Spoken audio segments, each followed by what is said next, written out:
کبھی کبھی سامنا کرنا پڑتا ہے امریکہ کو یا آسٹریلیا کو یا انگلینڈ کو یا کسی اور ملک کو. ہم تو روزانہ کی بنیاد پر جنازے اٹھاتے ہیں شہداء کے اور معصوم لوگوں کے.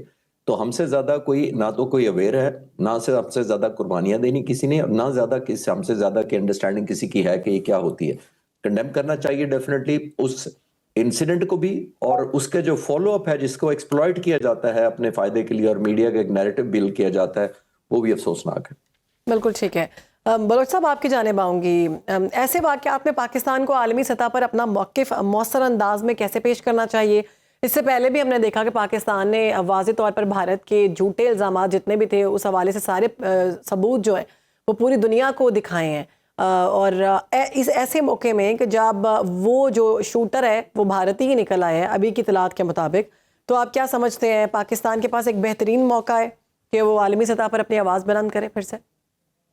ڈیفینیٹلی وہ جو ہے وہ کریڈیبلٹی آلریڈی انڈیا کی، جس سے میں نے پہلے بھی عرض کیا کہ کریڈیبلٹی ایسی فالس خبریں پھیلانے والے اور فالس پروپیگنڈا کی، کیونکہ سب سے بڑا یہ ہے کہ ویسے بھی کہتے ہیں جھوٹ کا ایکسپائری بہت کم ہوتا ہے، اور اس سوشل میڈیا کے اوپر تو اور بھی اس لیے جلدی ہو جاتی ہے ایکسپوز کوئی بھی جھوٹ، کیونکہ اس کی ویریفیکیشن کا میکینزم ہے، ٹیکنالوجی ہے. تو وہی ٹیکنالوجی استعمال کر کے میں سمجھتا ہوں کہ پاکستان کو یہ بات بتانی چاہیے.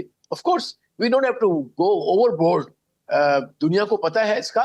نان دا لیس یہ اب فیکٹ آیا ہے سامنے ہمارے، تو اسے لے کے ہم چلیں، ہماری میڈیا چلے، اور اگر ضرورت سمجھی جائے تو حکومت بھی اسٹیٹمنٹ دے سکتی ہے. منسٹری آف فارن افیئرس شاید آئے گی موسٹ لائکلی، لیکن آئی تھنک میڈیا کو اپنا کام جس طرح سے آپ لوگ کر رہے ہیں بہت اچھا کر رہے ہیں. We are all with you, we are kind of your foot soldiers.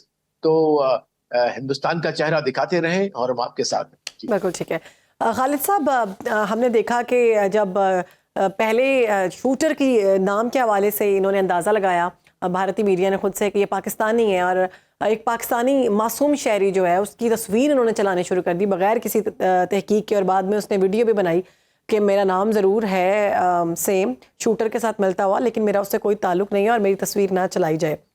آپ کیا سمجھتے ہیں کہ اس طرح بھارتی میڈیا جو ہے وہ کتنے لوگوں کی زندگیاں خراب کرتا ہے بغیر تحقیق کے؟ اور دوسرا، ابھی ہم نے دیکھا کہ جب یہ بات واضح ہوئی اور اس کے کولیگ کی جانب سے کہا گیا کہ وہ جو شہری جس نے قتل کیا ہے، جو شوٹر ہے، وہ بھارتی، اس کا باپ بھارتی نیاد تھا، اس کے بعد بھارتی میڈیا بالکل خاموش ہو چکا ہوا ہے. میں یہ کہہ رہا تھا کہ دیکھیے یہ افسوسناک بات ہے کہ اب یہ بہت زیادہ کیمپین ایک طور پہ لانچ کیا جاتا ہے، اور یہ پہلی دفعہ نہیں ہوا. اگر آپ یاد کریں تو پہلگام میں ایک کپل تھا میاں بیوی، جنہوں نے ایک ویڈیو بنا کر اپلوڈ کی تھی کہ ہمیں بھی دکھایا گیا ہے کہ ہمیں نشانہ بنا دیا گیا ہے اور ہم دنیا سے چلے گئے ہیں، لیکن ہم تو زندہ ہیں اور یہ بالکل فیکٹ نہیں ہے.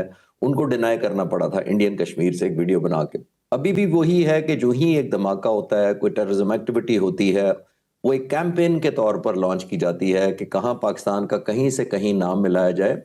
اور زیادہ اب اس لیے ایفرٹ کی جا رہی ہے کہ over the period of 5-6 month جو ٹائم گزرا ہے، جی الحمدللہ پاکستان کے لوگ اور یہ ملک بہت ریلیونٹ ہو گیا دنیا کے لیے. یہ ایک سٹیبلائزنگ فیکٹر ہو گیا ہے. یہ ایک ایسا ملک اب بنا ہے جس کو آپ ریجن میں اگر امن لانا چاہتے ہیں تو اس کو اگنور نہیں کر سکتے.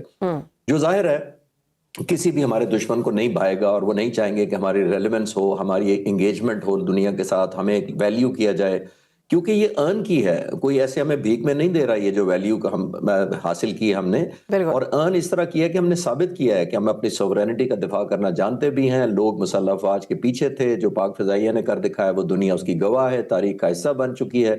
لیکن ظاہر ہے جو بھی پاکستان کے مخالف ملک ہوں گے، خاص طور پر ہندوستان، اس کو تو یہ بالکل قبول نہیں ہوگا کہ پاکستان کی ایک کریڈیبلٹی ہو، ایک ایتھینٹسٹی ہو، دنیا ریلیونٹ جانے اس ملک کو. تو وہ اس کو ڈیمیج کرنے کی کوئی بھی اپورچونٹی نہیں جانے دیتے. لیکن پہلے سوال کے جواب میں جو میں نے کہا تھا، جتنی یہ پروپیگنڈا اگر جتنا جھوٹ پر مبنی ہوتا ہے اتنا ہی شارٹ لیوڈ ہوتا ہے، یعنی اتنی ہی زیادہ ایلیمینیشن ہو جاتی ہے فیکٹ فائنڈنگ کے بعد.